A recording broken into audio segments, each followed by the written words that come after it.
बिहार विधानसभा के लिए जो चुनाव आयोजित है और पहले फेज के लिए आज से चुनाव अभियान की शुरुआत हो रही है और आज भागलपुर जिले के सुल्तानगंज विधानसभा क्षेत्र के हमारे उम्मीदवार ललित मंडल जी, बांका जिले के अमरपुर विधानसभा क्षेत्र से हमारे उम्मीदवार जयंत राज जी, धोरैया अनुसूचित जाति क्षेत्र के हमारे उम्मीदवार श्री मनीष कुमार जी, बेलहर के हमारे उम्मीदवार श्री मनोज यादव जी, मुंगेर जिला के तारापुर से हमारे उम्मीदवार श्री मेवालाल चौधरी जी, जमालपुर से हमारे उम्मीदवार श्री शैलेश कुमार जी, लखीसराय जिले के सूर्यगढ़ा क्षेत्र से हमारे उम्मीदवार श्री रामानंद मंडल जी, शेखपुरा जिले के शेखपुरा क्षेत्र से हमारे उम्मीदवार श्री रणधीर कुमार सोनी जी, बड़बिघा से हमारे उम्मीदवार श्री सुदर्शन कुमार जी, नवादा जिले के नवादा से हमारे उम्मीदवार श्री कौशल यादव जी और गोविंदपुर से हमारी उम्मीदवार श्रीमती पूर्णिमा यादव जी। मैं सबका और इनके साथ जितने भी हमारे पार्टी के और हमारे गठबंधन के सब लोग एनडीए के साथ में बैठे हैं, मैं उन सब लोगों का अभिनंदन करता हूं। और आज हमारे पार्टी के अनेक साथियों ने यहां पर कुछ बातें रखी। हरसिपी सिंह जी ने संक्षेप में कुछ बात रखी। अन्य हमारे साथी जो हमारे संजय जी हैं, इन्होंने संजय झा जी ने इस कार्यक्रम की शुरुआत कराई है। हमारे कार्यकारी अध्यक्ष, इन्होंने भी थोड़े संक्षेप में अपनी बात कही है। मैं सबका स्वागत करता हूं और हमारी शुभकामना है कि चुनाव का अभियान हमारे सभी साथी पूरी बुलंदी के साथ करें। अब आज तो हम लोगों ने कार्यक्रम की शुरुआत की है और आज तो ये वर्चुअल रैली का कार्यक्रम है और कल भी है और परसों से हम क्षेत्र में जाना शुरू कर देंगे। 14 तारीख से ये पहले से ही कार्यक्रम तय है, जिसका जिक्र अशोक चौधरी जी ने भी और संजय जी ने भी कर दिया है। हम लोग तो इस काम की शुरुआत आज कर रहे हैं, लेकिन आज एक दुखद घटना घट गई है। आज हमारे माननीय मंत्री, पिछड़ा वर्ग अति पिछड़ा वर्ग कल्याण मंत्री विनोद कुमार सिंह जी का आज असामयिक निधन हो गया है। उनकी तबीयत खराब थी, वे दिल्ली में भर्ती हुए थे। मेदांता हॉस्पिटल में उनका इलाज चल रहा था। बीच में स्थिति ठीक हुई, लेकिन फिर अचानक उनकी तबीयत खराब हुई और आज वो नहीं रहे। ये बहुत ही दुखद है। वो एक लोकप्रिय राजनेता थे, कैबिनेट में तो हमारे सहयोगी थे ही, लेकिन काम बहुत ही बुलंदी के साथ वो करते रहते थे। ये तो एक अपूरणीय क्षति है राजनीतिक और सामाजिक क्षेत्र में। उनके असामयिक निधन से मुझे व्यक्तिगत रूप से दुख हुआ है। मैं इस बात को लेकर के तकलीफ है मुझे, और अब उनका अंतिम संस्कार जो होगा, जो भी नियम है, राजकीय सम्मान के साथ वो किया जाएगा।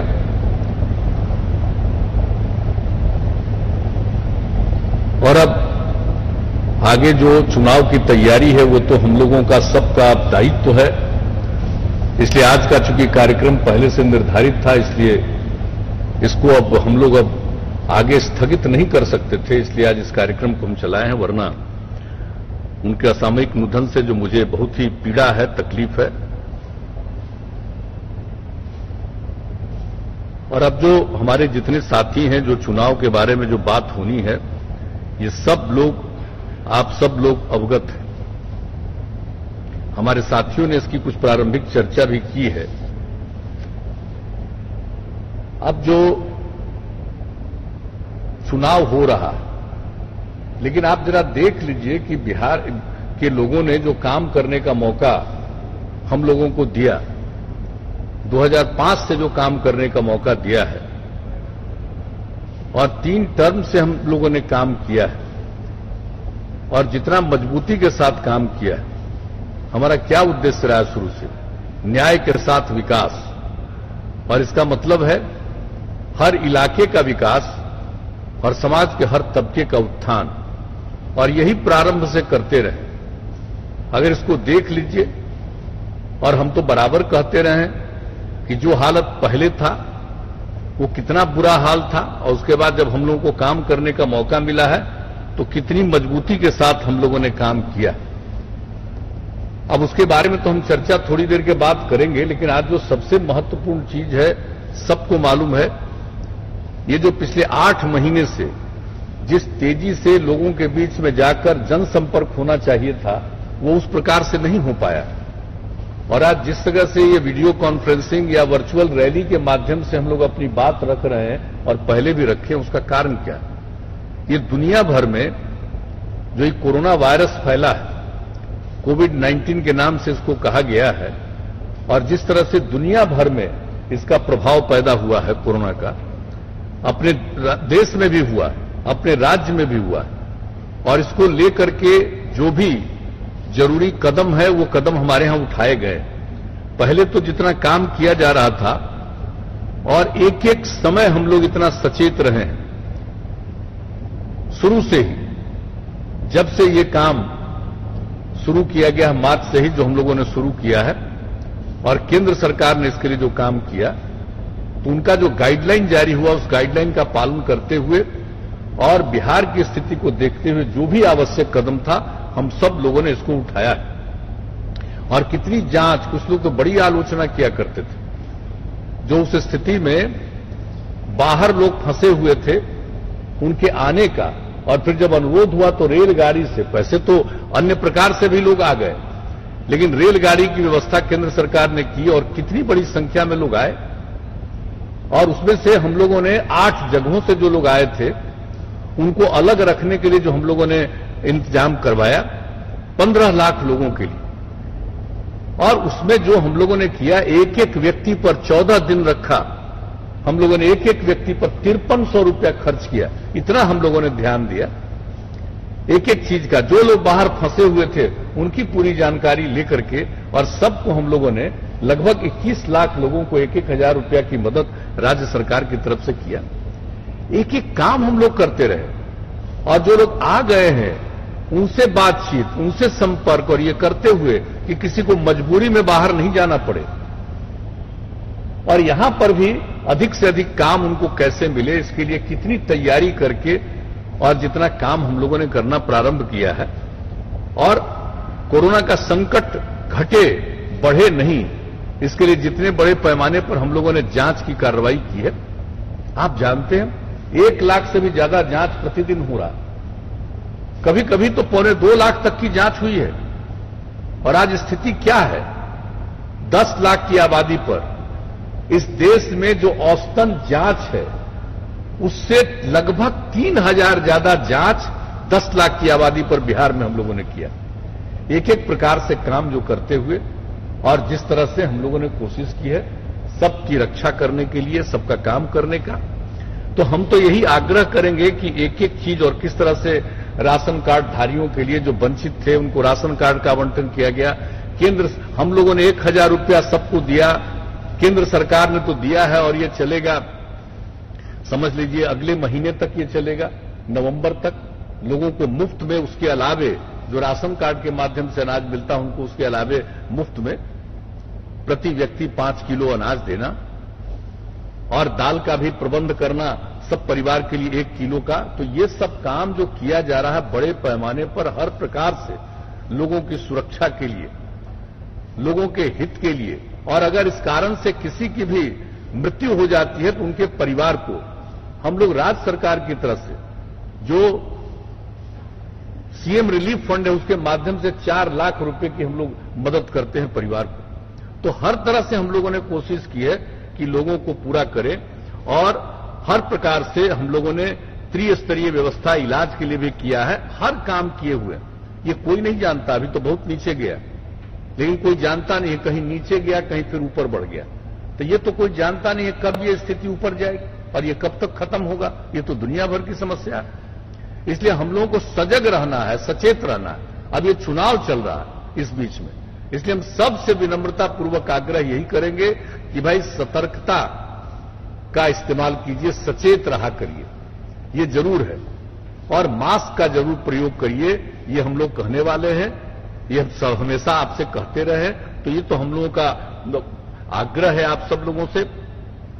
और इसके अलावे आप जानते हैं कि जो कुछ भी आपदा की स्थिति उत्पन्न होती है उसमें हम लोगों ने काम किया। इस बार भी, पिछले वर्ष भी किस तरह की स्थिति उत्पन्न हुई, कितना हम लोगों ने सहायता की, और इस बार भी जून जुलाई में ही जो बाढ़ की स्थिति आई, कितने लोग प्रभावित हो गए। लगभग 92,63,000 लोग की जनसंख्या बाढ़ से प्रभावित हुई। तो उसके लिए जो कुछ भी हम लोगों ने देखा कि ये 19 जिलों में प्रभावित हुए हैं, और जितना परिवार प्रभावित हुआ है वो सबको हम लोग ग्रेचुटस रिलीफ 6,000 रुपया प्रति परिवार को दे रहे हैं, और दिया है हम लोगों ने। अब लगभग पूरा हो गया है, कोई 11 अक्टूबर 2020 तक, यानी 21,86,000 बाढ़ पीड़ित परिवारों को 6,000 रुपये की दर से हम लोगों ने मदद की है, और ये 1,312 करोड़ रुपया लोगों को पहुंचाया। और इसके बाद जो फसल का, एक जो खेती से प्रभावित हुई, फसल का जो नुकसान हुआ उसका भी आकलन किया गया है। 20 लाख एकड़ क्षेत्र में फसल क्षति हुई है। इसके लिए 970 करोड़ रुपया लोगों को, किसानों को सहायता देने की स्वीकृति दी हुई है।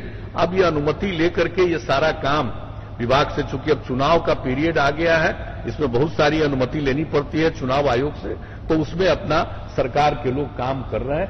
तो मैं तो यही बताता हूं। और आपदा पीड़ितों के लिए पहले कोई काम होता था, बोलने के लिए तो कई तरह के लोग बोलते रहे, कोरोना के दौरान कई प्रकार की बात पूछते रहे, और उसके बाद आपदा की स्थिति में कुछ बात बोलते हैं। लेकिन क्या कभी हम लोगों के काम के पहले किसी ने कुछ आपदा को समझा था? आपदा पीड़ितों के लिए कोई मदद की थी कभी? क्या मदद की थी?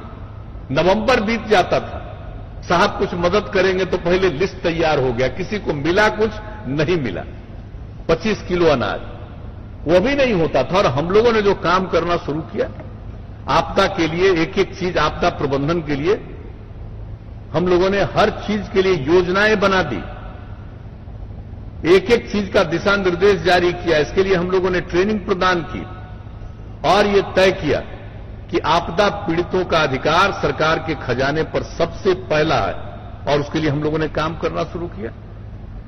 और हम एक बार नहीं, अनेक बार इन सब बातों की चर्चा करते रहे, तो हर तरह से हम लोगों की मदद करते रहे। तो इतनी जगह से।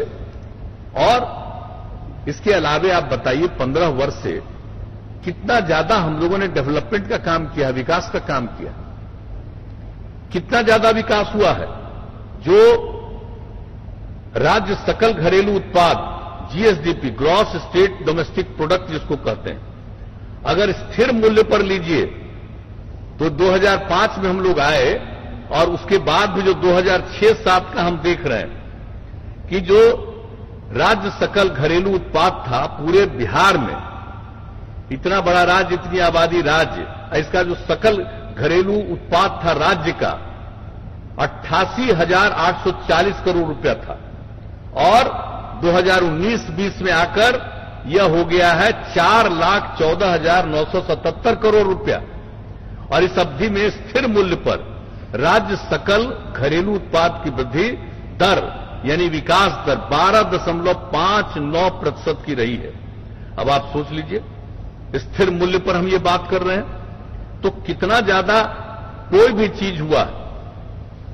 बिहार में जनसंख्या की वृद्धि दर तो बहुत हुई है, लगभग मान लीजिए 20% का, लेकिन 15 वर्षों में विकास का दर जो कई लोग कुछ बात बोलते रहते हैं, हम आजकल देखते हैं कई आर्टिकल देख लेते हैं, लेख देख लेते हैं, लोगों को पता नहीं है क्या है बिहार का विकास दर।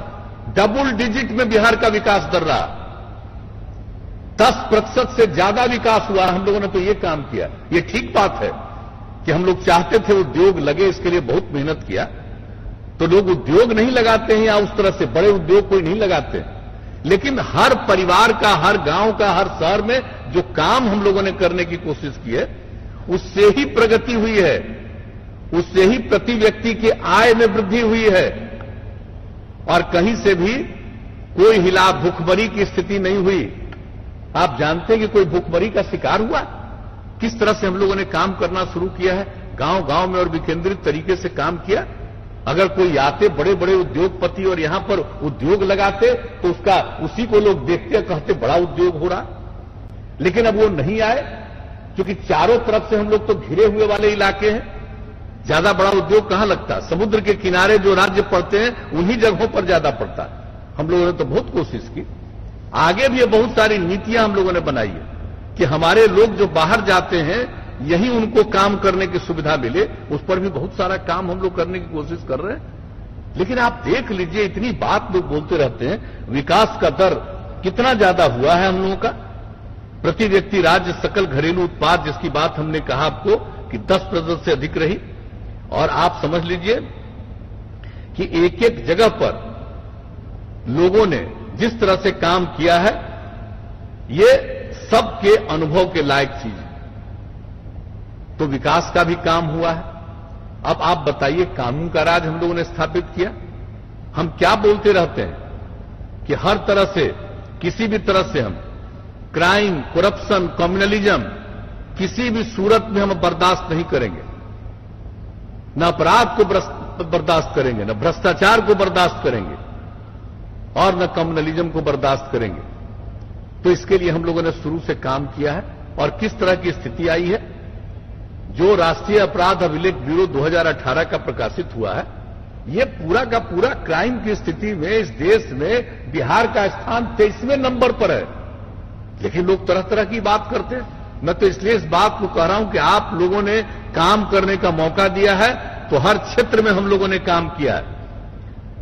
और इसके अलावे जो शुरू से ही काम किया शिक्षा के क्षेत्र में, बच्चों की पढ़ाई के लिए, आगे शिक्षा को, उच्च शिक्षा के विकास के लिए, सब काम जो हम लोगों ने किया है, हम बराबर इसकी जानकारी देते रहे। लड़कियां कितना स्कूलों के बाहर रहती थी। हमारा जो प्रजनन दर है, जो हमने कहा कि आबादी हमारी बढ़ती जा रही है, इस प्रजनन दर को कम करने के लिए जो हम लोगों ने आकलन किया, और जब देख लिया कि इस देश में अगर पति पत्नी में पत्नी मैट्रिक पास है तो औसत प्रजनन दर 2, और बिहार में भी उसका सर्वे हुआ तो उसका भी औसत प्रजनन दर 2, और अगर इंटर पास है, 12वीं कक्षा पास है, तो देश में औसत प्रजनन दर 1.7 और बिहार में 1.6। इसी से यूरेका की भावना मेरे मन में आई, और हमको लगा कि हम अपने यहां की लड़कियों को, हमने तो शुरू से ही काम किया था, पोशाक योजना, साइकिल योजना, कितने बड़े पैमाने पर लड़कियां बढ़ी। कितनी कम लड़कियां पढ़ती थी मैट्रिक में, 1,70,000, और अब इस बार जो परीक्षा हुआ तो आपको पता है कि मैट्रिक की परीक्षा में लड़कियों की संख्या लड़कों से भी ज्यादा हुई। तो इतना काम किया गया है। और जो हम प्रजनन दर की बात कर रहे हैं, इसी के लिए हर एक ग्राम पंचायत में 12वीं तक की पढ़ाई हो, और कुछ जो बचे हुए थे जो पंचायत, वहां पर 3,000 के करीब, वहां भी 9वीं कक्षा के लिए काम शुरू कर दिया गया। अब इस समय कोरोना का संक्रमण जो आया है, उसके चलते भले ही वहां पर पढ़ाई बहुत करने में कई तरह की बीच में व्यवधान था, लेकिन हम लोगों ने तो सारा इंतजाम कर दिया, और हर प्रकार से सबको पढ़ाएंगे। तो कौन सा क्षेत्र, स्वास्थ्य के क्षेत्र को देख लीजिए, किसी भी क्षेत्र में कितना काम हुआ है। पहले कहां, जो लोग बोलते हैं जरा उनसे पूछिए कि 15 साल पति पत्नी के राज का था, और क्या होता था, कहां किसका इलाज होता था भाई? प्राथमिक स्वास्थ्य केंद्र था, वहां पर कितने लोग एक महीने में इलाज कराने जाते थे? एक महीने में 39। आप जरा सोच लीजिए, मतलब एक दिन में एक मरीज, प्रखंड स्तर पर जो प्राथमिक स्वास्थ्य केंद्र है। और हम लोगों को जब काम करने का मौका मिला हम लोगों ने मुफ्त दवा से लेकर के सारा इंतजाम किया। और आज पता है अब 1 महीने में औसतन प्राथमिक स्वास्थ्य केंद्र में 10,000 लोग इलाज कराने जाते हैं। तो आप जरा कल्पना कर लीजिए कि किसी भी क्षेत्र में कितनी वृद्धि, और मेडिकल के क्षेत्र में कितना ज्यादा इंतजाम, लोगों की नियुक्ति भी और लोगों के पढ़ाने का भी इंतजाम हम लोगों ने किया है। एक एक चीज की बात हम नियमित रूप से लोगों को ये जानकारी देते रहे। और जो हम लोगों ने अभी पिछले महीने 7 तारीख को किया था, हमने एक एक चीज की जानकारी दे दी, हर क्षेत्र में विस्तृत जानकारी दे दी। और अब चुनाव का मौका है, हम एक एक चीज में अगर विस्तृत जानकारी देंगे तो फिर आपका समय बहुत लग जाएगा। इसलिए हम इसी बात की चर्चा कर रहे हैं कि एक एक क्षेत्र में काम हुआ, और इन सब बातों की जानकारी हम लोगों ने सब लोगों को दी है। तो अब जान रहे हैं। और हम लोगों ने कहा न्याय के साथ विकास, सबका उत्थान। अब जरा देख लीजिए महिलाओं का, कितनी भूमिका महिलाओं की पहले रहती थी, आज कितनी बड़ी भूमिका, उनके शिक्षा पर भी हमने ध्यान दिया। और उसके बाद जो जीविका समूह बनाया, कितना कम स्वयं सहायता समूह पहले था, लेकिन जब हम लोगों को काम करने का मौका मिला, हमने वर्ल्ड बैंक से कर्ज लेकर के जीविका योजना की शुरुआत कराई। और हमने अपना लक्ष्य रखा और हमने देखा कि जीविका योजना से जो स्वयं सहायता समूह बना है, उसमें महिलाओं में कितनी जागृति आ रही है। उसके लिए हमने रख दिया था कि भाई कम से कम हम 10 लाख स्वयं सहायता समूह बनाएंगे। और मुझे खुशी है कि अब 10 लाख स्वयं सहायता समूह तो बन गया, और 1 करोड़ 20 लाख महिलाएं इस बिहार में स्वयं सहायता समूह से जुड़ गई। लोग बोलते रहते हैं, कुछ जानते हैं क्या उत्थान हो रहा है महिलाओं का? किसी को है पता? सिर्फ मर्द अगर काम करते थे, हमने तो शुरू में कहा कि अगर स्त्री और पुरुष दोनों काम करेंगे तभी सही मायने में विकास होगा। तो आज जो बिहार का विकास दर बढ़ा है, इसके प्रति कोई ध्यान देता है? हम तो भाई अपना काम करते रहते हैं। आज चुनाव का वक्त है, हम बीच में जहां कहीं भी अपने अभियान में जाते हैं, इन बातों की चर्चा करते रहे। लोगों को मालूम है, लेकिन कुछ लोगों को लगता है कि जितना काम हुआ उसके बारे में कह दो कि कुछ नहीं हुआ। जरा बताइए, इसका महत्व तो नहीं है? कितनी बड़ी संख्या में महिलाओं में जागृति आई है, और महिलाओं के सम्मान के लिए जो हमने, जैसे ही काम हमको करने का मौका मिला, हमने पंचायती राज संस्थाओं में और नगर निकायों में महिलाओं को 50% का आरक्षण दिया। अब कितनी बड़ी संख्या में महिलाएं जनप्रतिनिधि हैं। हम तो चाहते हैं भाई कि देश में भी महिलाओं को लोकसभा और विधानसभा में भी मिल जाए कम से कम 35% का आरक्षण। तो हम लोगों के पास तो जितना संभव था हम लोगों ने, अब देख लीजिए 115 सीट लड़ रहे हैं, तो उसमें देख लीजिए जो भी हमसे संभव है। हम लोग तो चाहते हैं कि सब जगह हो महिलाओं के लिए उनका उत्थान। और सरकार की नौकरियों में, पुलिस में भी 35% का आरक्षण, और अन्य सेवाओं में भी 35% का आरक्षण। आज कितनी बड़ी संख्या में, जरा कहीं देखते हैं, शायद ही कोई और राज्य होगा जिसमें इतनी बड़ी संख्या में महिलाएं पुलिस में होंगी। तो एक एक काम हम लोग कर रहे हैं। अब हमारा काम तो है नहीं कि भाई हम प्रचार करें, अनावश्यक करें, काम कीजिए। सेवा ही हमारा धर्म, हम तो सेवा करते रहते हैं, सबकी सेवा करते हैं। हम बराबर आपके बीच में इस बात को रखते हैं।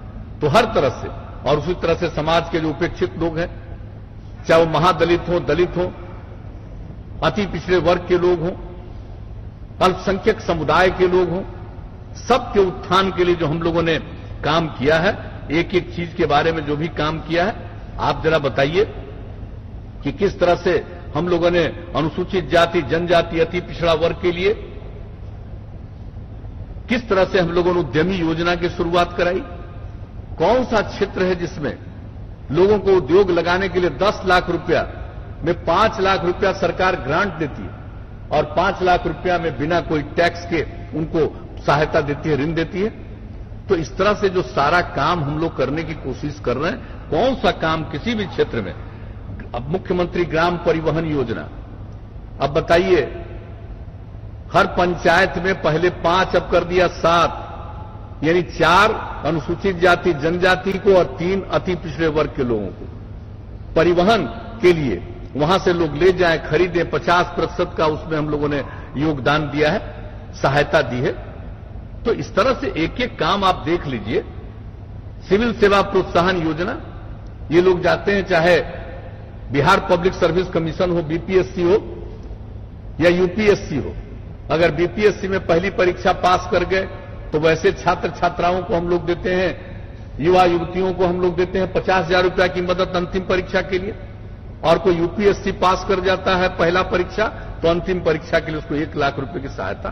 तो हर प्रकार से किस किस तरह से एक एक इस तरह के तबके के लोग जो समाज के बाहर हैं, यानी जो हाशिए पर हैं, जो किनारे पर हैं, उनको मुख्य धारा से जोड़ने के लिए हम लोग ये सारा काम जो करते चले जाते हैं। क्या हुआ, छात्रावास अनुदान 1,000 रुपया प्रति माह की सहायता और उसके बाद उनको 15 किलो का अनाज देना हर महीने। तो एक एक काम हम लोगों ने किया। और अभी जो अनुसूचित जाति जनजाति अत्याचार के शिकार होते हैं, इसके लिए कानून बना हुआ अनुसूचित जाति जनजाति अत्याचार निवारण अधिनियम 1989, उसका नियम है 15(1) घ। अभी मीटिंग थी कुछ दिन पहले, और उसमें और इसके पहले की भी जो मीटिंग थी, जो अनुसूचित जाति के लोग हत्या के शिकार होते हैं, उन पर लगता है कोई आक्रमण करता है, कई तरह की बातें होती है, उस पर जो इस अधिनियम के अंतर्गत उनके लिए जो सहायता मिलती है, हम लोग तो शुरू से सहायता देते रहे। हम एक जगह गए हुए थे, वहां पर उसने कहा कि हमको कुछ नौकरी का भी उपाय करिए। हमने फिर देखा कि भाई कानून में तो प्रावधान है। तब हमने पिछले ही साल मीटिंग में कहा कि भाई कानून में प्रावधान है कि राज्य सरकार को नियम बना करके नौकरी देने का अधिकार है, ये 15(1) घ के तहत। तो उसी पर हमने कहा, और इस बार जब मीटिंग थी उसमें हमने मीटिंग में कहा कि भाई इतना देर हो गया, अभी तक क्यों नहीं आप लोग नियम का लाए, और नियम ला करके उसका उपाय कर दिया गया। कुछ लोग इसके बारे में बोल रहे थे। अरे भाई कमाल की बात है, देश का जो कानून है उसके अंदर प्रावधान है, राज्य को नियम बना करके हम लोग तो नियम बना दिया। अगर वो उसके शिकार होंगे तो उनको हम लोग मदद करेंगे, हर प्रकार की सहायता तो मिलती ही है, उसके अलावा उनको नौकरी भी देने का हम लोग प्रावधान करेंगे। तो हर तरह से जो कुछ भी संभव है, कौन सा काम हम लोग नहीं कर रहे हैं। अल्पसंख्यक समुदाय के लिए कौन सा काम जरा देख लीजिए। परित्यक्ता महिलाओं को 25,000 रुपया, क्या हम लोगों ने किया। हुनर एवं औजार का कार्यक्रम, कितने बड़े पैमाने में अल्पसंख्यक समुदाय की महिलाओं को हम लोगों ने पहले ही टर्म में ट्रेनिंग कराया, किस तरह से उसका लाभ उनको मिलना शुरू हुआ। और आपको मालूम है, जो अल्पसंख्यक समुदाय के लिए लोग बात करते हैं, वोट ले लेते हैं, लेकिन जरा बताइए 89-90 में भागलपुर में जो दंगा हुआ था, तो क्या किया था इन लोगों ने, लोगों के लिए कुछ किया था। क्या हुआ था, जब हम लोगों को काम करने का मौका मिला 2005 में, हमने दोबारा आयोग बना करके जांच कराया, और उसके बाद साथ से ही हम लोगों ने क्या करना, सबको जो सहायता देने का काम हम लोगों ने शुरू किया। मुआवजा दिया, सबको पेंशन दे रहे हैं जो पीड़ित परिवार है। 2500 रुपया प्रति माह देते थे, उसको बढ़ा करके 13 में 5,000 रुपया कर दिया। तो एक एक काम हम करते हैं। हम वोट की चिंता नहीं करते हैं, सेवा ही हमारा धर्म है, सबकी सेवा करते हैं, किसी के साथ कोई अन्याय हो। और हमने शुरू में कह दिया, किसी तरह से न हम क्राइम बर्दाश्त कर सकते हैं, न करप्शन बर्दाश्त कर सकते हैं, न कम्युनलिज्म। तो जो जिनको करना था वोट ले लेते हैं, लेकिन किया क्या जो शिकार हुए, हम ये पूछना चाहते हैं। लोग बोलते रहते हैं, हम लोगों को तो हंसी आती है जब भी कोई बात करते हैं। और कोई चीज आजकल तो सोशल मीडिया हो गया, ट्वीट किया जाता है, तो ट्वीट करने पर कमेंट जो करता है, जरा देख लीजिए, नकली नाम होगा वो जरूर। और ट्वीट क्या करता है, बात पर नहीं, अनाप शनाप लिखता। कौन लोग है, क्या नामकरण लेकर के इस काम को करते हैं, समाज में तनाव पैदा करने के लिए। यही सब कुछ लोगों का धंधा है। और हम समाज में प्रेम और भाईचारे का माहौल बनाने के लिए 1-1 मिनट हम लोगों ने काम किया है। आप जरा बता दीजिए कि कितनी बड़ी संख्या में और किस तरह से हम लोगों ने कोशिश करने की कोशिश की है। किसी तरह से उस तरह से दंगा वगैरह नहीं हो। क्या काम हम लोगों ने किया, हर तरह से समाज में प्रेम का, सद्भावना का, शांति का, हर तरह से हम लोगों ने काम करने से शुरू किया है। और आप जान रहे हैं, मदरसा सुदृढ़ीकरण योजना, और आपको पता है हम तो चाहते हैं सब उर्दू पढ़ना जाने, तो हम लोग तो मिडिल स्कूल में उर्दू शिक्षकों के बारे में हमने निर्णय कर दिया। कुछ की बहाली हुई नहीं हुई, हमने फिर कहा कि भाई तेजी से करना चाहिए। द्वितीय भाषा है, उसका सम्मान होना चाहिए, सीखना चाहिए। कोई भी भाषा लोग चाहता है करे, अगर कोई चाहे तो उर्दू भाषा भी सीखे। और एक बार जब अगर उर्दू को भी सीख लेगा तो लोगों का लैंग्वेज, लोगों की भाषा और कितनी अच्छी हो जाएगी। तो हम लोग तो एक एक काम करते रहते हैं, कौन कौन सा काम नहीं किया है किस क्षेत्र में, इन सब चीजों के बारे में। तो सब तरह से काम, अल्पसंख्यक रोजगार ऋण योजना, इसमें हम लोग मदद कर रहे हैं। बिहार राज्य वक्फ विकास योजना, जिले में अल्पसंख्यक आवासीय विद्यालयों का निर्माण हम लोगों ने शुरू किया कि हर जिले में एक आवासीय विद्यालय का निर्माण होगा, उच्च विद्यालय तक का, उच्च प्राथमिक विद्यालय तक का इसमें उसका निर्माण होगा। तो हर प्रकार से काम करना हम लोगों ने शुरू कर दिया है। इसके अलावे सब तरह से हम लोगों ने कोशिश की है काम करने का। और जो हमारे महान हस्तियां हैं, चाहे मौलाना मजहुल हक हो, अब्दुल कयूम अंसारी हो, गुलाम सरवर हो, सबके स्मृति में भवन का निर्माण, कौन कौन सा काम, सूफी संतों के कार्यस्थलों पर, खानकाहों के लिए जो कुछ भी हम लोग सहयोग करने की कोशिश कर रहे हैं। तो समाज के हर तबके का उत्थान, ये हमारा उद्देश्य है। और समाज में प्रेम और भाईचारे का माहौल रहे, इसलिए हम लोगों ने एक एक तरह से काम किया है। और किसी की उपेक्षा नहीं हो। जो केंद्र सरकार ने निर्णय लिया आर्थिक आधार पर 10% का आरक्षण, तत्काल हम लोगों ने उस चीज को यहां पर लागू करवाया हर काम के लिए। और जो वृद्धजन पेंशन योजना, मुख्यमंत्री वृद्धजन पेंशन योजना, जो वंचित है, चाहे उनकी जो आमदनी हो, किसी भी बिरादरी के वो लोग हों, उन सब लोगों को भी पेंशन योजना का लाभ मिले। और इसके लिए लगभग 22 लाख लोग इसका लाभ लेना शुरू कर चुके। तो कौन सा काम, एक एक काम के लिए हम लोगों ने हर तरह से काम किया है। तो आपको एक एक चीज शुरू से ही काम किया, हर क्षेत्र का काम, चाहे सामाजिक क्षेत्र का काम हो, समाज के हर तबके का उत्थान हो और विकास का काम। आप बताइए क्या हालत था पहले सड़क का, क्या हाल था सड़क का। और जो कानून का राज तो हम बताए ही हैं। अब बताइए शाम के पहले कोई, शाम के बाद कोई निकल पाता था, और आज क्या स्थिति है। तो जरा इसको देख लीजिए कि एक एक चीज के लिए जो हम लोगों ने काम करना शुरू किया है, सड़कों का काम, पुल पुलियों का, कितने बड़े पैमाने पर काम किया। लगभग हर गांव को सड़क से जोड़ चुके। तो हर तरह से, और केंद्र की भी मदद से जो नेशनल हाईवे है, उन सब चीजों में काम हो रहा है बड़े पैमाने पर। 50,000 रुपए की मदद से केंद्र की तरफ से भी हो रहा है, लेकिन राज्य की तरफ से भी अपना जो स्टेट हाईवे, ग्रामीण पथ है, उन सब के लिए जितने बड़े पैमाने पर हम लोगों ने लोगों के बीच में इस सड़क के निर्माण का काम किया है, इतने बड़े पैमाने पर। और उसके बाद उसके रख रखाव की जिम्मेदारी, चाहे सड़क हो, पुल पुलिया हो, एक एक चीज की नीति। कौन लोग बोलता है हम इतने दिन से काम कर रहे हैं। जितना और हुआ है, पहले टर्म से भी ज्यादा मेहनत हमको दूसरे टर्म में करना पड़ा है, और दूसरे टर्म के बाद तीसरे टर्म। अभी हम जितना मेहनत हम लोगों ने किया है, सबके सहयोग से जो कोशिश करने की हम लोगों ने कोशिश की है। तो कौन सा काम हर क्षेत्र में, अब आप बताइए। हर घर बिजली उपलब्ध करा दिया, कौन सा काम नहीं हुआ। हमने 7 निश्चय की बात कही थी, और 7 निश्चय के अधीन क्या था, महिलाओं को 35% का आरक्षण से लेकर के हर काम जो हम लोगों ने किया है। कौन कौन सा काम, कृषि के क्षेत्र में भी कृषि रोड मैप बना करके जो हम लोगों ने उपज बढ़ाया है, लोगों की आमदनी बढ़ी है। तो कौन से क्षेत्र में, हर चीज में जो काम किया है।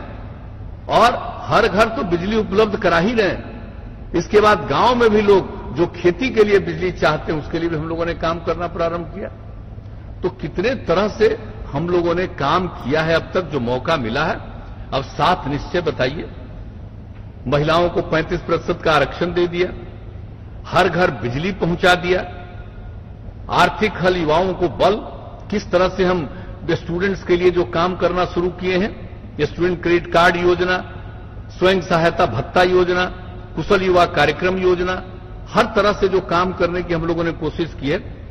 इसके अलावे पठन पाठन के लिए अवसर बढ़े, आगे बढ़े।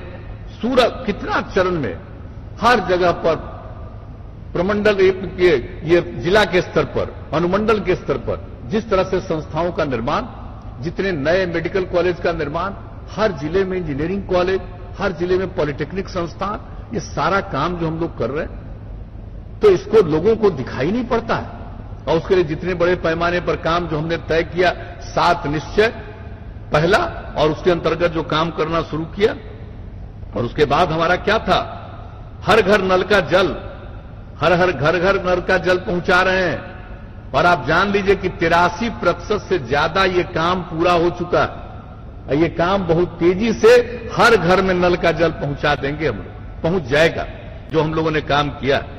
हर घर तक पक्की गली और नालियों का निर्माण, टोला संपर्क योजना, जो गांव के बाहर टोला था उसका संपर्क का काम, ये सब काम को जितना किया, शौचालय का निर्माण 7वां, एक एक चीज पर जिस तेजी से हम लोगों ने काम किया, और इसके अलावा अन्य योजनाएं भी चलाई। उसके अलावा हमने जल जीवन हरियाली अभियान, अभी हमारे संजय झा जी इसकी चर्चा कर रहे थे, कितना बड़ा काम हुआ है पर्यावरण के संरक्षण के लिए। जो जल जीवन हरियाली अभियान की हम लोगों ने शुरुआत की है और कितने बड़े पैमाने पर काम करना शुरू किया, मानव श्रृंखला बनी और कितनी बड़ी संख्या में 5 करोड़ 16 लाख से ज्यादा लोग उसमें शामिल हुए। 18,000 किलोमीटर से ज्यादा लंबी मानव श्रृंखला बनी, और किस तरह से उसका असर हुआ। अभी हाल में 24 सितंबर को यूएन में इस बात के लिए मुझको कहा गया, हमने अपनी बात रखी जल जीवन हरियाली अभियान के बारे में, कितनी बातें हम लोगों ने सब चीज को रखा इसके बारे में सब, लेकिन हम लोग तो काम करते रहते, बात धीरे धीरे जाती है दूसरी जगह पर। यहां चंद लोग जो हैं वो इसी काम में लगे रहते हैं। जो जल जीवन हरियाली अभियान में भी जो भाग लिया, उसको भी कुछ लोग पार्टी से निकाल दिए। ये जल जीवन हरियाली अभियान के लिए हमने तो पूरे, ये जो मीटिंग हुई थी विधानसभा विधान परिषद की सभी दलों की, और सबकी राय और सबके सामने ये सब किया गया। तो कहने का मतलब है कि एक एक काम और उसके बारे में जितना ज्यादा हम लोगों ने शुरू किया है, एक एक चीज के बारे में, तो हर प्रकार से हम लोगों ने काम करने की कोशिश की है। युवाओं के रोजगार की बात आजकल बहुत लोग कर रहे हैं, और युवाओं का रोजगार तो यहां पर जितना हुआ है, हमने 7 तारीख को भी बताया है, पिछले 15 वर्षों में कुल 6,08,893 युवाओं को सरकारी नौकरियों में भर्ती किया गया।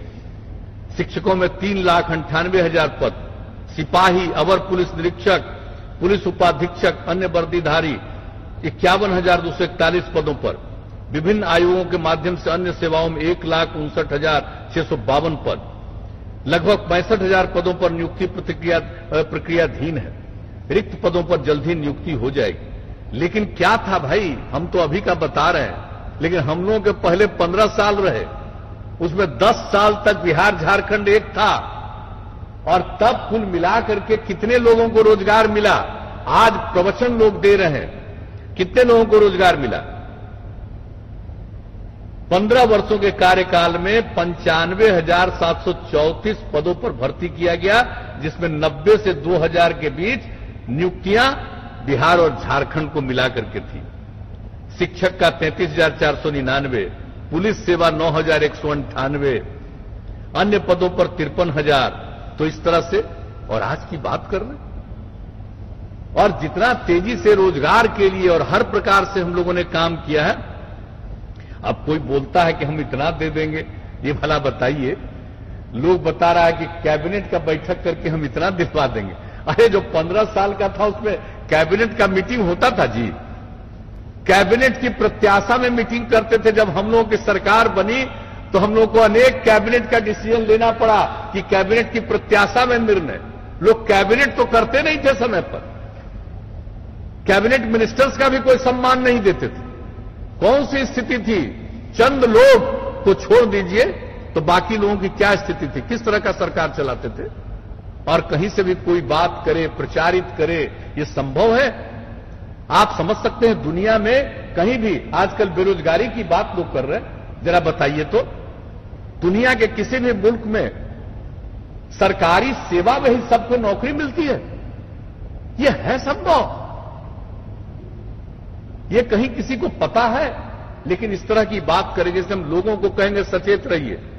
हम लोग एक एक काम कर रहे हैं, लोगों की आमदनी बढ़े, लोग आगे बढ़ें, और जो काम हम लोगों ने किया है आज तक, इस काम को तो जारी रखेंगे ही, और उसके अलावे हम लोग उसके आगे काम करते रहेंगे। और इसके लिए हम लोगों ने क्या क्या काम कर दिया है, हर प्रकार से जो औद्योगिक नीतियों के बारे में जो हमने आपको शुरू में ही बताया है, जो उसमें संशोधन किया है, और उसके बाद जो हम लोग चाह रहे हैं और ज्यादा। और यही नहीं, अभी तक तो जो काम कर रहे हैं, ये काम तो होगा, उसका देखभाल होगा, उसका अनुरक्षण होगा, एक एक चीज होगा।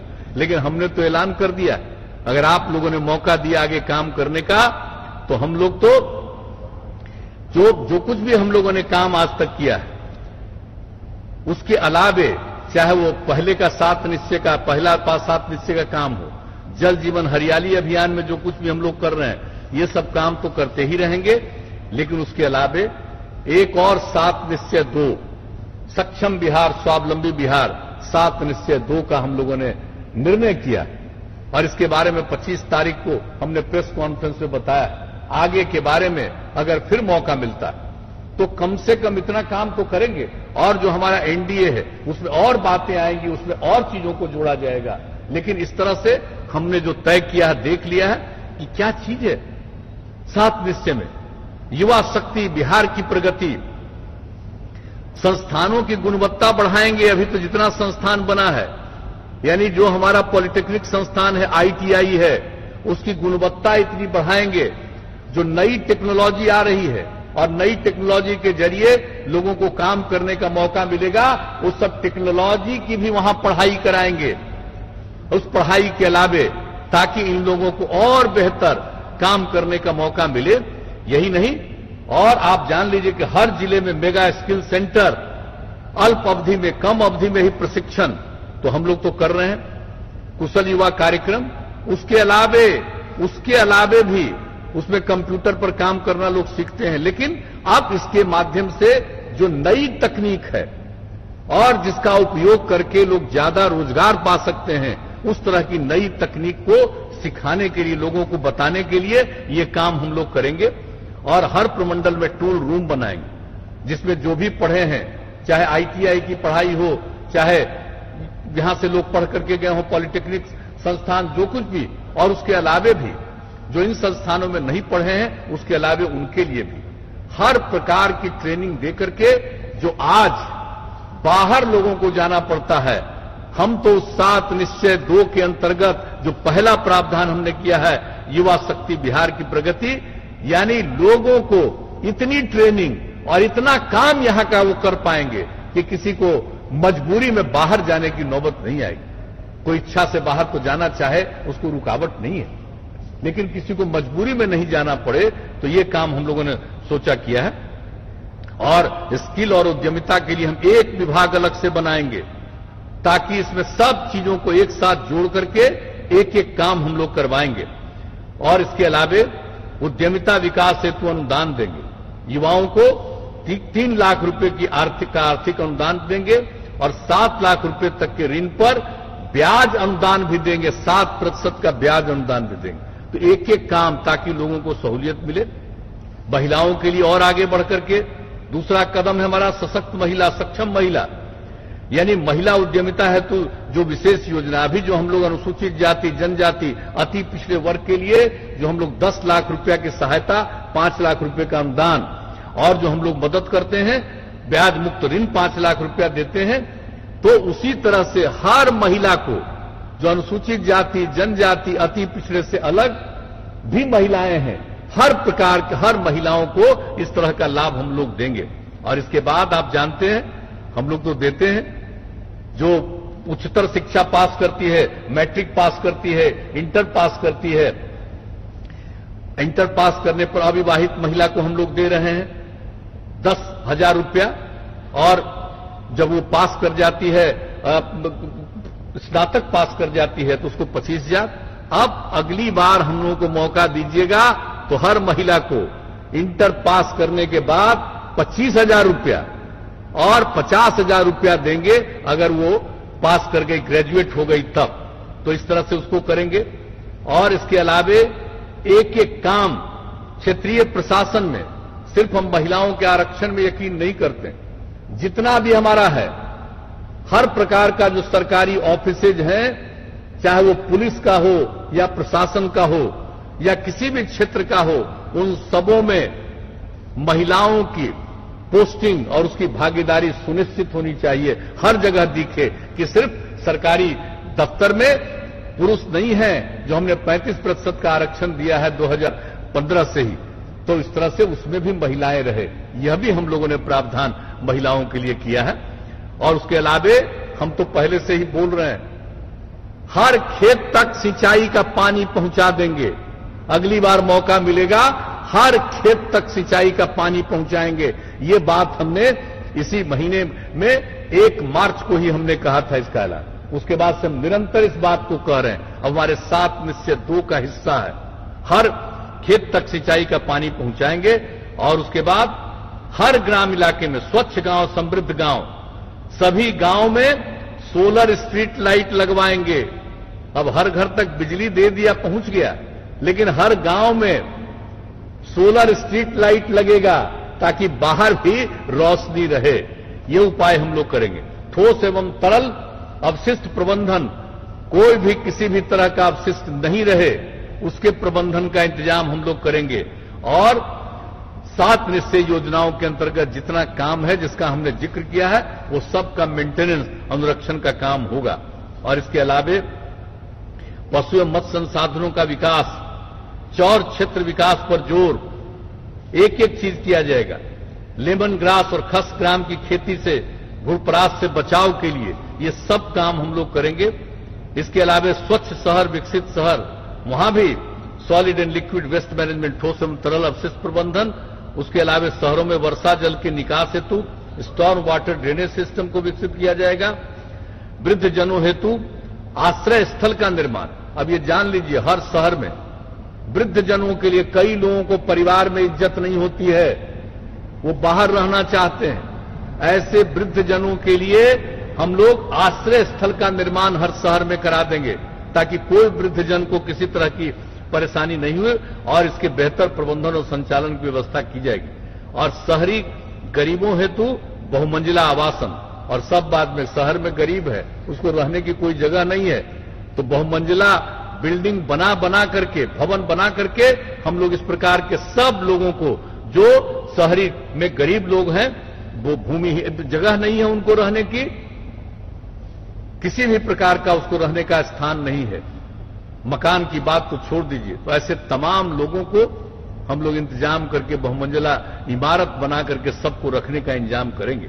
और इसके अलावे शहर हो या महत्वपूर्ण नदी घाट हो, इन सब में मोक्ष धाम का निर्माण घेर करके करेंगे। और विद्युत शवदाह गृह भी हर जगह प्रबंध करेंगे, ताकि किसी तरह से लोगों को अंतिम संस्कार में कोई तरह की कठिनाई नहीं हो। सुलभ संपर्कता के लिए 7 निश्चय में हम लोगों का है ग्रामीण पथों की संपर्कता। अब जो हर गांव को जोड़ रहे हैं, लेकिन अब वैसे पथ भी बनाएंगे कि एक दूसरे गांव को जोड़ते हुए अगर हम किसी अच्छी और जगहों पर, जरूरी जगहों पर जाना चाहें तो वहां जा सकते हैं। स्टेट हाईवे, नेशनल हाईवे, या कोई खास जगह है, अस्पताल, कई तरह की चीजें हैं जहां पर पहुंचाना, वैसे जगहों के लिए भी हम लोग और भी सड़कों का योजना बना करके उसका निर्माण कराएंगे, ताकि और लोगों को कम से कम समय में उचित जगह पर जाने में सुविधा हो। और शहरी क्षेत्रों में, अब आप जानते हैं धीरे धीरे ट्रैफिक बढ़ रहा, तो शहरी क्षेत्रों में बाईपास का निर्माण और फ्लाईओवर का निर्माण यह भी कराएंगे। और सबके लिए अतिरिक्त स्वास्थ्य सुविधा, सबके लिए, कहने का मतलब पशुओं के लिए भी, यानी आप समझ लीजिए 8 से 10 पंचायत में हम लोग पशुओं के लिए चिकित्सा केंद्र स्थापित करेंगे, पशु अस्पताल 8 से 10 पंचायतों में। और टेली मेडिसिन की सहायता से हर गांव को जोड़ करके, अगर किसी का कोई पशु को किसी प्रकार की बीमारी है तो उसको वो सूचना दे सकता है, लोग देख भी सकते हैं, दवा के बारे में बता सकते हैं, और आकर के अस्पताल से उसको देख सकते हैं। तो पशुओं के लिए भी इंतजाम, और लोगों के लिए भी गांव गांव तक जो स्वास्थ्य सुविधाओं की बेहतर उपलब्धता के लिए जो स्वास्थ्य उपकेंद्र है उसकी संख्या और बढ़ाते हुए और उसके बाद उसमें भी बेहतर इंतजाम करके जांच के लिए भी, और उसको लिंक करेंगे हम लोग टेली मेडिसिन से। जो भी हॉस्पिटल है जितने हमारे, हर अस्पताल के लिए, चाहे उसको जिला के अस्पताल में, अनुमंडल के अस्पताल में, प्रखंड के अस्पताल से लिंक करना जरूरी हो, उस तरह का उसका लिंक रहेगा, ताकि संपर्क स्थापित होगा, तुरंत किसी के बारे में गांव में ही से ही पता चल जाए और उसको किस प्रकार की जांच होनी चाहिए, उसके जांच का इंतजाम किया जाए। तो ये सब काम करेंगे। अब आप सोच लीजिए, तो हम लोगों ने सोच लिया है एक एक चीज, तो जो काम करते रहे हैं आगे भी काम करेंगे। ये तो आप लोगों का धर्म, हमारा धर्म है लोगों की सेवा करना। अब आप लोगों पर निर्भर है कि वो क्या चाहते हैं, और लोगों को काम में दिलचस्पी नहीं है। लोग अपनी बात को दूसरे ढंग से रख करके समाज में भ्रम पैदा करना चाहते हैं। हम तो सब लोगों से अपील करेंगे कि समाज में प्रेम का, भाईचारे का, सद्भावना का माहौल रहे, और काम के आधार पर आप निर्णय लीजिए। हम लोगों ने इतना दिन काम किया है, काम के आधार पर निर्णय लें, और आपको लगता है कि हमारा काम हुआ है, तो आगे की हमारी योजनाओं को भी देख लीजिए। तो हम लोग तो काम कर ही रहे हैं, और केंद्र सरकार की तरफ से भी सहयोग मिल रहा है। जो हम लोगों की अपनी हैसियत है उससे भी काम कर रहे हैं, और केंद्र का भी सहयोग हर क्षेत्र में, चाहे आज के आधुनिक युग में कोरोना की बात हो या किसी चीज की बात हो, उसमें मदद, या अन्य प्रकार जो हमारे बाहर लोग फंसे थे, वे यहां आ गए हैं, उनको यहां उनको काम बेहतर दिया जाए, उसके लिए मदद। इसके अलावा सब लोगों के लिए जिस प्रकार से प्रधानमंत्री किसान सम्मान निधि योजना, अनेक प्रकार की सड़क और पुल क्षेत्र में सहयोग, मेडिकल कॉलेज के निर्माण में सहयोग, हर तरह से आप देखिए तो प्रधानमंत्री उज्ज्वला योजना, एलपीजी का कनेक्शन सबको देना, और उसके बाद अभी 3 महीने तक लोगों को मुफ्त में गैस का इंतजाम कराना, ये सब लोगों को मालूम है कि किस प्रकार से जो भी काम किया गया है। तो हर तरह से राज्य सरकार अपना काम कर रही है, और केंद्र सरकार से भी सहयोग मिल रहा है। इसलिए हम तो आग्रह करेंगे कि आप इन सब चीजों को काम के आधार पर आप निर्णय लीजिए। हम लोग तो यही आग्रह करेंगे, और हम तो समाज में प्रेम का और भाईचारे का माहौल, सद्भावना का माहौल चाहते हैं, और हमको पूरी उम्मीद है किसी को ध्यान में रखते हुए आप वोट दीजिएगा। और हमारा तो यही वादा है, काम करते रहे हैं, आप मौका दीजिएगा आगे और काम करेंगे। लेकिन आप तो मालिक हैं भाई, जनता मालिक है, उसको फैसला करना है कि हम लोगों का काम पसंद है तो मौका दीजिए। अगर लगता है आपको कि हम लोगों का काम पसंद नहीं है, तो निर्णय लेने का अधिकार आपको है, मैं इसमें कुछ नहीं कहूंगा, ये निर्णय लेने का अधिकार सबको है। लेकिन अगर मौका दीजिएगा, तो हमने इस बात की चर्चा की, हम तो लोगों के बीच में सेवा करते हुए काम करते रहेंगे। हर इलाके का विकास, समाज के हर तबके का उत्थान, जो न्याय के साथ विकास जिसकी हमने चर्चा की है, और हर बार हम इस बात का जिक्र करते हैं, यह काम तो हम लोग करते ही रहेंगे और लोगों की सेवा करेंगे। लेकिन दूसरे लोगों में कोई दम नहीं है, ये हम बता देना चाहते हैं। समाज को बांटना चाहते हैं, और हम समाज को एकजुट करना चाहते हैं। लोग समाज को बांटना चाहते हैं, अनेक प्रकार के भ्रम पैदा करके लोगों को बांटना चाहते हैं। लेकिन हम लोग तो समाज के हर तबके के उत्थान के लिए काम करते हैं। तो हम तो यही आपसे अपील करेंगे कि भाई काम देख लीजिए, हम तो काम करने वाले हैं। कुछ लोग हैं जो जुबान चलाते हैं, काम करने से कोई रुचि नहीं है, न काम करने के बारे में किसी भी प्रकार का अनुभव है, न अब आजकल तो चल रहा है ये क्या अब स्थिति है। हम लोग तो पूरे बिहार को अपना एक परिवार मानते हैं, लेकिन कुछ लोगों का क्या है, पति पत्नी बेटा बेटी यही परिवार है, और हमारे लिए तो पूरा बिहार परिवार है। तो हम तो पूरे बिहार के परिवार के सदस्य हैं, और हम सब एक परिवार के अंग हैं। और कुछ लोग जो निजी परिवारवाद पर चल रहे हैं, समाज को जो बांटने की कोशिश कर रहे हैं, इससे सचेत होइएगा। आप जान लीजिए, विकास का काम जितना हो, लेकिन अगर आपस में झगड़ा पैदा किया जाएगा तो विकास पीछे चला जाता है। इसलिए आपस में विवाद पैदा करने की जो लोग कोशिश करते हैं, सचेत रहिए, सजग रहिए, और समाज के हर तबके के उत्थान के लिए जो हम लोगों ने काम किया है, उसकी बात को मौलिक रूप से समझिए। और जिस प्रकार से हम लोगों ने सेवा किया है, अब जो नई पीढ़ी के लोग हैं, अब 15 साल से काम कर रहे हैं, 15 साल पहले जो बुरा हाल था उसके बारे में उसको कोई जानकारी नहीं होगी। तो ये तो आप लोगों का कर्तव्य है कि लोगों को बता दीजिए, एक एक चीज को लोग देख लें, और किस तरह से नई पीढ़ी के लोगों को, युवक और युवतियों के उत्थान के लिए जो बात हमने आपको अभी बता दिया, और जो बात हम प्रतिदिन बोलेंगे, और जो बात हम लोगों का, हमारा जो कर्तव्य है कि हम नई पीढ़ी को और आगे बढ़ाएंगे ताकि लोग विकास करें, समाज को आगे बढ़ाएं। और एक बात हम कह करके अपनी बात समाप्त करेंगे कि कुछ लोग हैं जो समाज में विवाद पैदा करना चाहते हैं और उसके साथ साथ पर्यावरण पर संकट लाते हैं, समाज सुधार की बात नहीं करते हैं। हम पर्यावरण के संरक्षण के लिए काम कर रहे हैं। हमने बिहार की महिलाओं की मांग पर शराबबंदी लागू किया। चंद लोग गड़बड़ करने वाले तो होंगे ही, ये कोई नहीं कह सकता है कि समाज का हर व्यक्ति ठीक ही हो सकता है, कुछ तो गड़बड़ करता है। लेकिन आम तौर पर जो लोगों को इसका फायदा हुआ है, किस तरह का लाभ, और बाल विवाह और दहेज प्रथा के खिलाफ भी हम लोगों ने अभियान चलाया। तो हम लोग तो समाज सुधार के लिए भी काम करते हैं, समाज में प्रेम भाईचारे का माहौल, सद्भावना का माहौल पैदा करने के लिए काम करते हैं, विकास का काम करते हैं।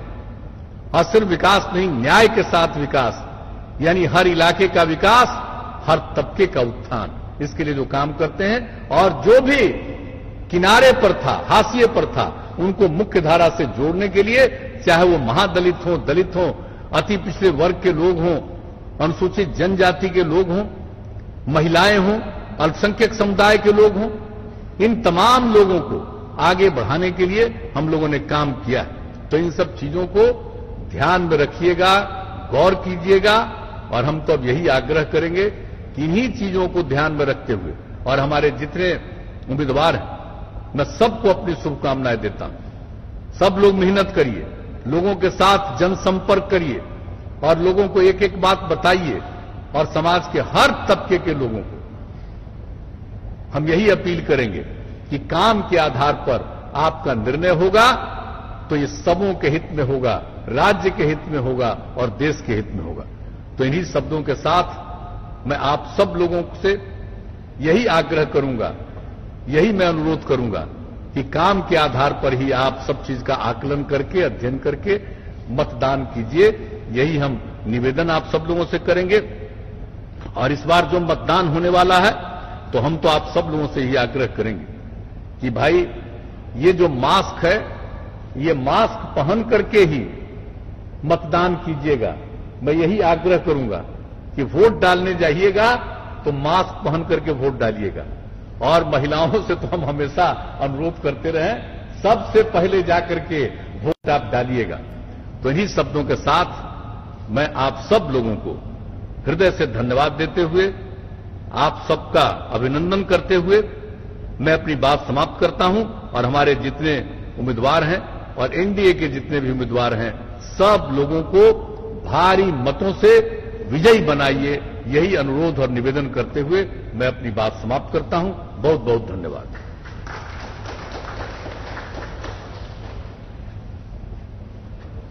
बहुत बहुत धन्यवाद माननीय मुख्यमंत्री जी। और हम लोगों के बीच में